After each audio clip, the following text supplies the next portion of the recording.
I'm in the village of Fownhope this morning, and although I have been to Fownhope a few times in the past, I still don't know this area, and it's still in part of the Wye Valley that I'm a lot less familiar with. So again, I'm really excited about today's walk. I think I will have been to some of the places that this walk goes through, but again, it's still unfamiliar territory, so it's still really a new walk for me.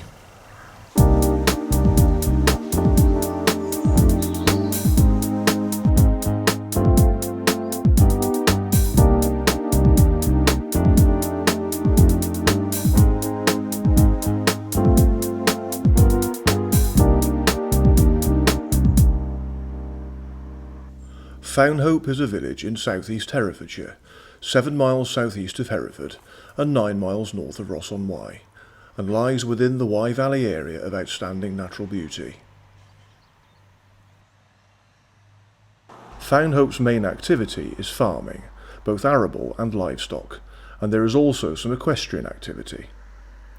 There is a wide range of small businesses, including restaurants, electricians, home and garden services, IT companies, marketing consultants, solar energy suppliers, several bed and breakfast establishments, a shop and post office, a forge, butchers, chimney sweep, leisure centre, a caravan park and canoe hire centre, and a farm shop.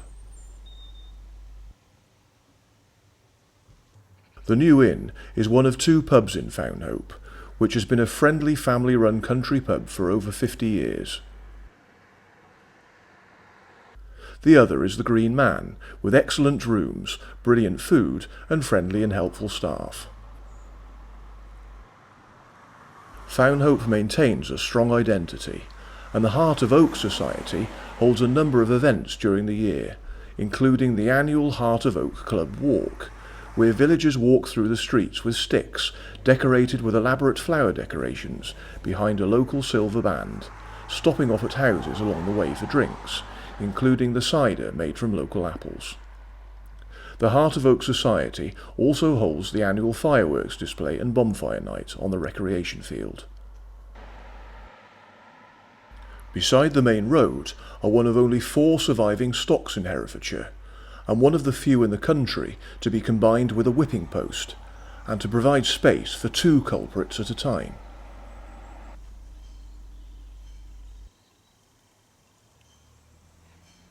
St Mary's Church evolved from a small Norman chapel to become, at 119 feet, one of the longest churches in the county.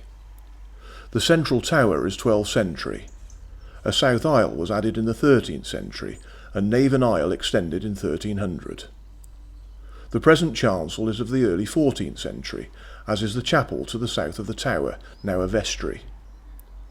A shingled oak broach spire was added in the 14th or 15th century. Displayed inside is a tympanum of the Virgin and Child by Herefordshire school sculptors, now detached from the doorway it once adorned.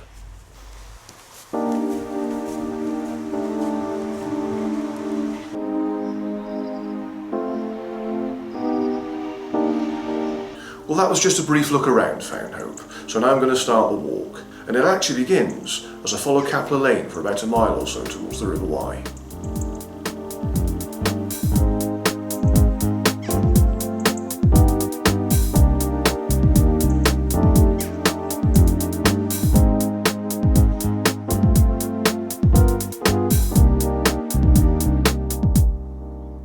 I walked along Capler Lane, following it as it led me out of the village. I could now enjoy more lovely views of this part of the Wye Valley. In the distance I could see the village of Ballingham, situated in a loop of the River Wye. After about a mile or so, the lane began to climb along the wooded flanks of Capler Hill. Here I took a waymarked track branching down to the right, which descended gently through the woods.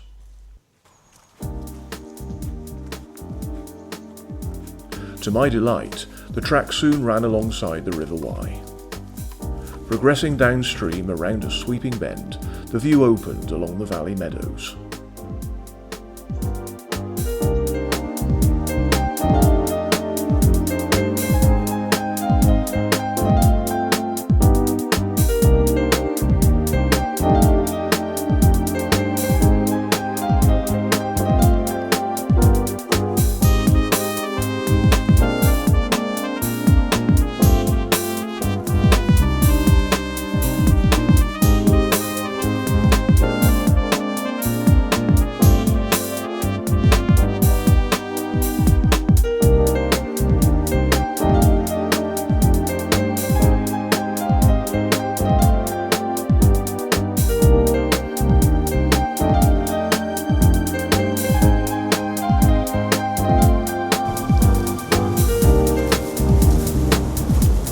I have never seen this part of the River Wye before either.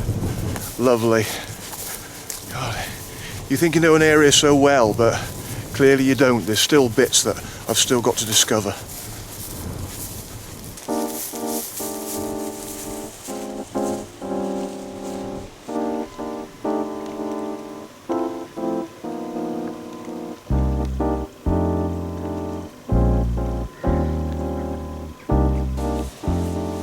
Well, I think this is where I leave the River Wye for today, because I'm not going to be following the path that carries on beside the riverbank.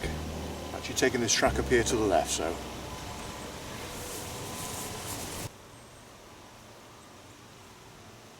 I bore left, climbing steeply to a lane beside Brinkley Hill picnic area.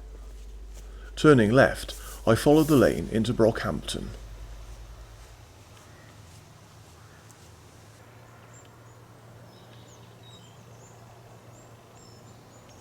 The small parish of Brockhampton is documented from the 12th century with a name meaning brook settlement. The village underwent remodelling in the late 19th century when the medieval church was replaced, the mansion rebuilt, buildings swept away to form parkland, a cricket pitch constructed and roads altered. This information was provided to me by local historian and walk leader Heather Hurley.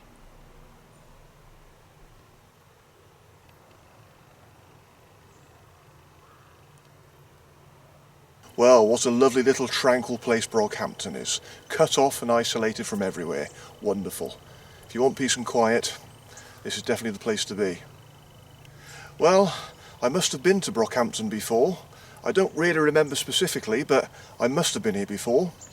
The clue is here. Years ago, I remember doing one of my many walks across the Forest of Dean, and I spent the night in Ross-on-Wye. And the following morning, when I left Ross, I followed the Wye Valley Walk as far as Hereford, so I must have come this way. Following the Wye Valley Walk southwards, I walked along a grass track between the fields.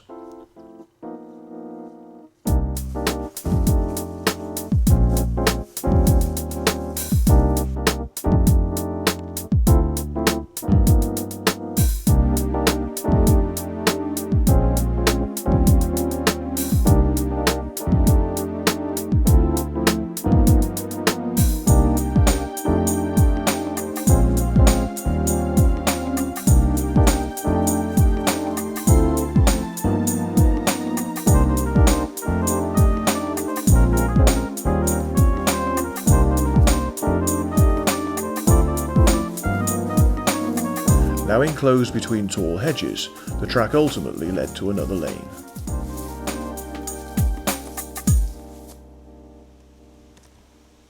I turned right, but after about 250 yards, I turned left down a lane, leaving the Wye Valley Walk.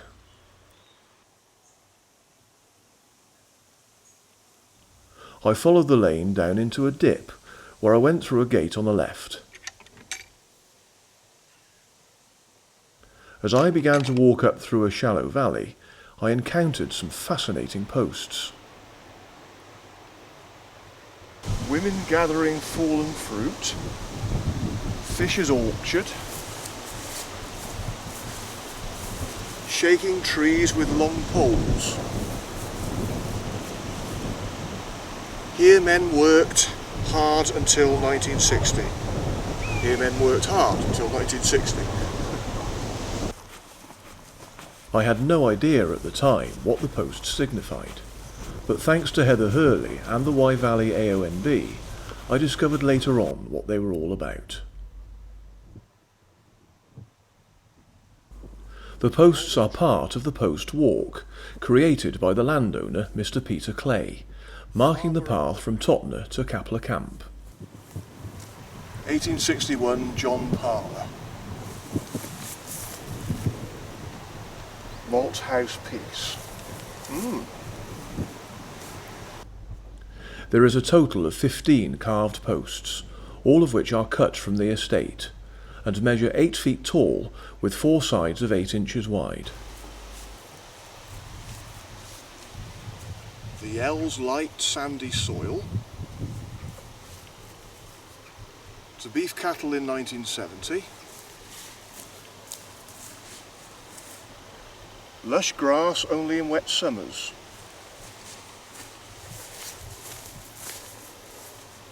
Dairy shorthorns gave way.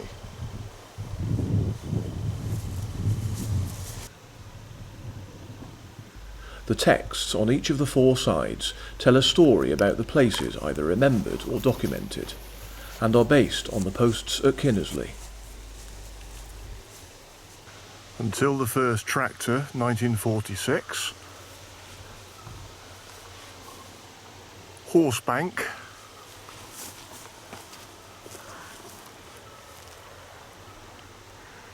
Grazed by work horses.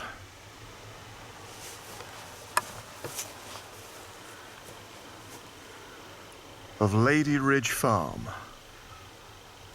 I suspect I've read some of these phrases in the wrong order. Anyway, interesting. As I reached the head of the valley, I was approaching Brockhampton's church.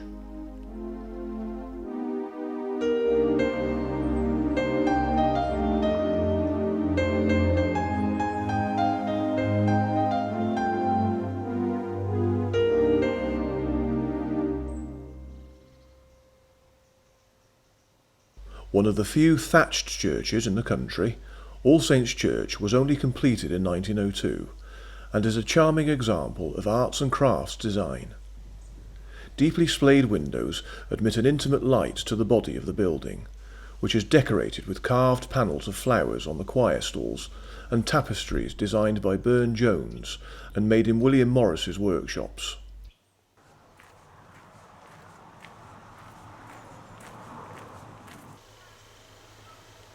From the church, I followed the lane west as far as a crossroads, where I went right.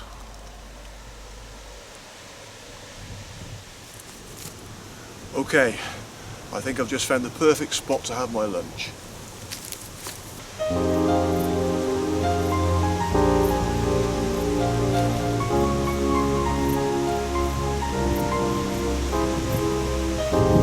I think that is absolutely superb, don't you?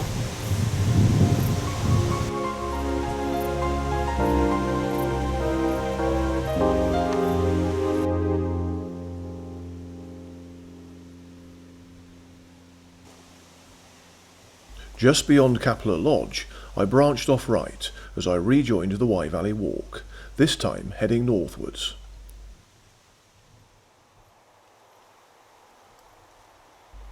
I climbed up through a conifer plantation, before eventually emerging into open countryside again, to arrive at the next place I was interested in seeing.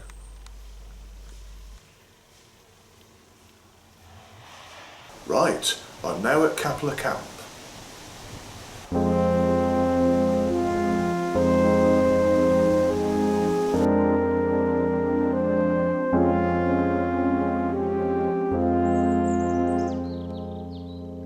The oval-shaped Capler Camp is an Iron Age hill fort.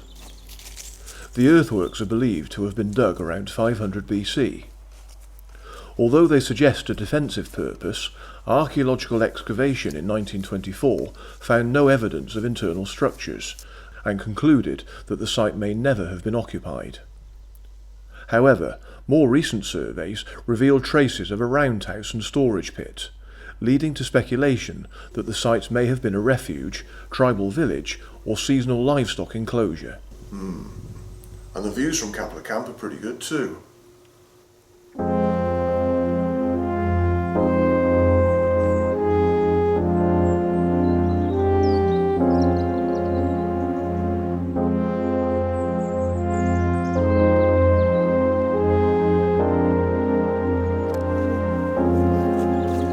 So that's Capler Camp. Quite impressive. Anyway, I'd better crack on, there's still a fair way to go yet.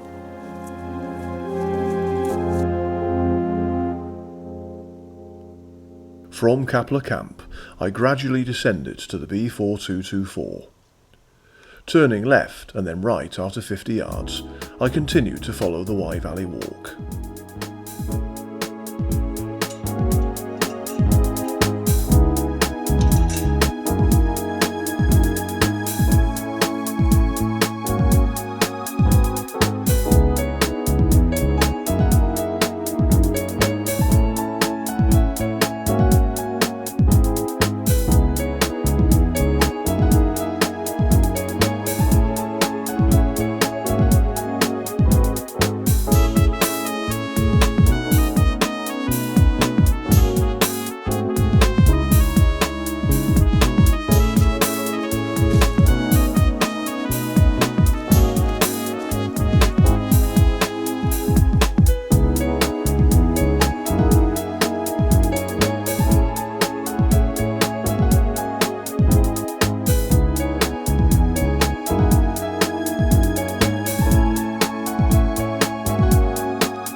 My path undulated along the crest of a wooded ridge, until it broke from the trees, dropping across a meadow at the bottom boundary of Common Hill Nature Reserve.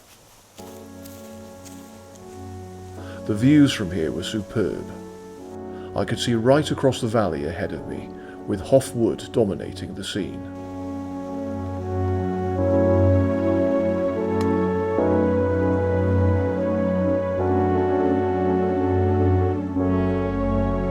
My path continued gently downhill to a junction, where I was about to leave today's stretch of the Wye Valley Walk. It's time for me to use my favourite word again. Wonderful. It has been wonderful walking a few miles of the Wye Valley Walk again today. Now, as I said earlier, a long time ago I did walk the entire section of the Wye Valley Walk between Ross and Hereford, so today's walk has actually revisited some of those sections of that part of the Wye Valley Walk. Anyway, it's now time for me to leave the Wye Valley Walk for today. I'm going to take the track which just drops down to the lane leading back into Fownhope.